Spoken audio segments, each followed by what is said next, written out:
Ryan's heart raced as Noah's laugh cut through the gallery's hum, their eyes locking across the crowded room. Every word they exchanged sparked something dangerous, something Ryan hadn't felt in years with Caleb, his boyfriend of 5 years.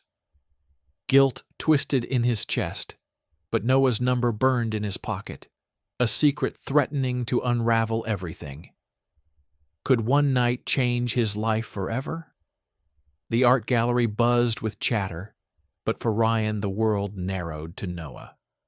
He was 28, a graphic designer grinding through Chicago's freelance scene, tethered to a life with Caleb that felt steady but stale.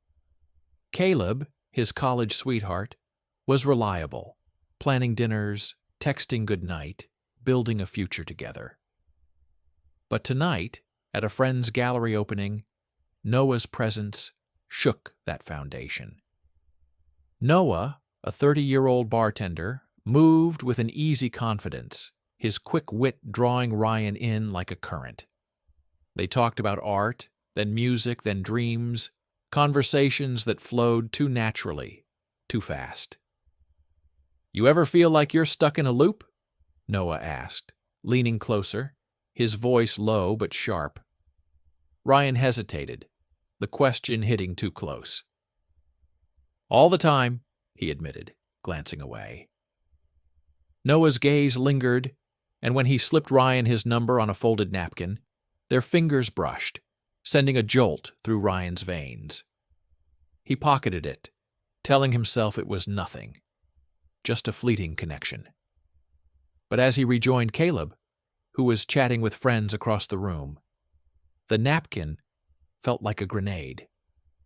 Days later, Ryan found himself outside Noah's bar, a dive tucked away in Wicker Park. He'd told Caleb he was meeting a client, the lie slipping out too easily. Inside, Noah grinned when he saw him, pouring a drink without asking. "Didn't think you'd show," Noah teased, sliding the glass over. Ryan laughed, tension easing, as they fell into the same rhythm from the gallery. One drink became 2, then 3, and soon they were walking Chicago's quiet streets, sharing stories under the glow of streetlights. Noah spoke of leaving his small hometown, of coming out at 17 and never looking back. Ryan envied that certainty. "I'm not sure who I am anymore," Ryan confessed, stopping by a shuttered storefront. Noah turned to him, his expression soft but piercing. "Maybe you're just starting to figure it out." The air between them crackled, and when Noah stepped closer, Ryan didn't pull away. Their lips met, brief but electric, and Ryan's world tilted. Guilt flooded in immediately. He was betraying Caleb, betraying 5 years of promises. But the pull toward Noah was undeniable, a force he couldn't outrun. Back home, Caleb was asleep, oblivious. Ryan slipped into bed, the napkin still in his pocket. Noah's number, a silent wait. He stared at the ceiling, heart pounding. He loved Caleb, didn't he? But Noah had cracked open something inside him, a longing he'd buried for years. The next morning, Caleb kissed him goodbye, cheerful and unaware, while Ryan's phone buzzed with a text from Noah. "Last night was real. You free tomorrow?" Ryan's thumb hovered over the reply, torn between loyalty and desire. Each choice felt like a step toward a cliff. Ryan's phone buzzed in the dark, Noah's name flashing on the screen. "Meet me tonight?" His heart lurched. He glanced at Caleb, cooking dinner across the apartment, humming softly. The lie came too easily. "Late client meeting," Ryan muttered, grabbing his jacket. Caleb nodded, trusting as always, while guilt churned in Ryan's gut. Every step toward Noah felt like a betrayal, but the pull was stronger than his resolve. Their meetings became a hidden rhythm. A quick coffee turned into late-night walks, stolen moments in shadowed corners of Chicago's streets. Noah's presence was a spark. His stories of backpacking across Europe, his sharp humor, his unguarded honesty about being out and unapologetic. Ryan, at 28, felt like he was waking up after years of sleepwalking. But each kiss, each touch, tightened the knot of dread in his chest. He was living two lives, and the cracks were starting to show. One evening, Noah leaned against a park bench, his voice quieter than usual.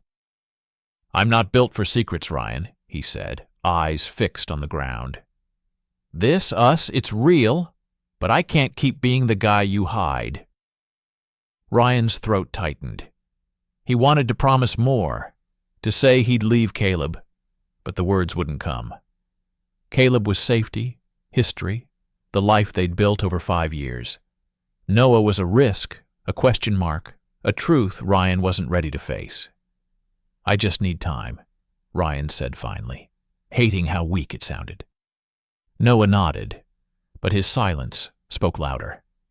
At home, Caleb was planning a surprise anniversary trip, a weekend in a Wisconsin cabin. "It'll be good for us," Caleb said, his smile warm, oblivious to Ryan's turmoil. The gesture crushed Ryan. Caleb deserved better, deserved the truth. But every time Ryan tried to confess, fear stopped him. What if he lost everything? What if Noah was just a fleeting thrill? Yet each time his phone lit up with Noah's name, he couldn't stay away. One night, after sneaking out to meet Noah, Ryan returned to find Caleb awake, scrolling through his phone.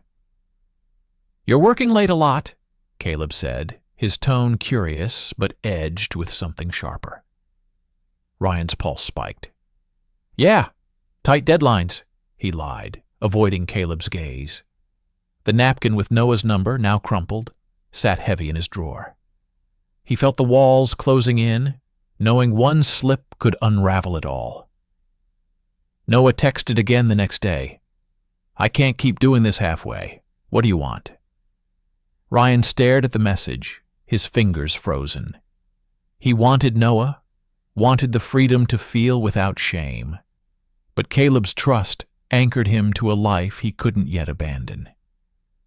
The choice loomed, sharp and inevitable, threatening to shatter everything. The air in the apartment felt thick as Caleb's voice cut through. "Who's Noah?" Ryan froze, his phone still in Caleb's hand, the screen glowing with a text. "Miss you. When can I see you again?" Ryan's stomach dropped. He'd meant to delete it, meant to be careful, but one careless moment had exposed everything. Caleb's eyes, usually warm, burned with hurt and fury. "How long, Ryan?" he demanded, voice shaking. The truth was a blade, and there was no dodging it now. "I didn't mean for this to happen," Ryan stammered, his words crumbling under Caleb's gaze. "It just started." Caleb laughed, a bitter sound. "Started? You've been lying to me for months." He tossed the phone onto the couch, pacing. 5 years, Ryan. I thought we were building something real." Ryan wanted to explain, to say Noah was a mistake, but the lie wouldn't come. Noah wasn't a mistake. He was a truth Ryan had been too scared to face. "I'm sorry," Ryan whispered, knowing it wasn't enough. Caleb called his parents later that night, seeking comfort, but their response was cold. "This is what happens when you choose that lifestyle," his mother said over the phone, her voice sharp. "You need to fix this, Caleb." The words hit like a slap, deepening his pain. Ryan overheard, guilt twisting tighter. He'd not only betrayed Caleb, but left him vulnerable to a family that had never fully accepted him. Mutual friends, once shared, turned on Ryan. Texts stopped coming. Group chats went silent. "You broke him," one friend messaged before blocking him. Ryan met Noah the next day, his heart heavy. "Caleb knows," he said, voice low. Noah's face fell, but he nodded. "What now?" he asked. Ryan didn't have an answer. He wanted Noah, wanted the spark they shared, but the cost was crushing. Noah reached for his hand, but Ryan pulled back. "I need to figure this out," he said, walking away, the weight of Caleb's pain and his own shame pressing down. At work, whispers followed Ryan. "Heard about his drama," a co-worker muttered, loud enough to sting. Isolation crept in, mirroring Caleb's own struggle. Caleb, meanwhile, faced his family's judgment alone, their calls relentless, urging him to move on from his phase. Ryan's betrayal had cracked open old wounds for Caleb, ones tied to years of fighting for acceptance. The fallout was bigger than either of them, a ripple effect neither could escape. Ryan's phone stayed silent. No texts from Noah. No word from Caleb. He sat alone, replaying Caleb's broken expression, the accusations, the truth he couldn't deny. He'd chosen desire over loyalty, and now he faced losing both. The question gnawed at him. Could he fix this? Or was he too far gone? Ryan's footsteps echoed on the empty Chicago street as he walked to Noah's bar, his mind a tangle of guilt and longing. Caleb's shattered trust haunted him, but Noah's last text, "We need to talk," pushed him forward. He found Noah wiping down the counter, his movements tense. "I can't keep pretending this doesn't hurt," Noah said, setting the rag down.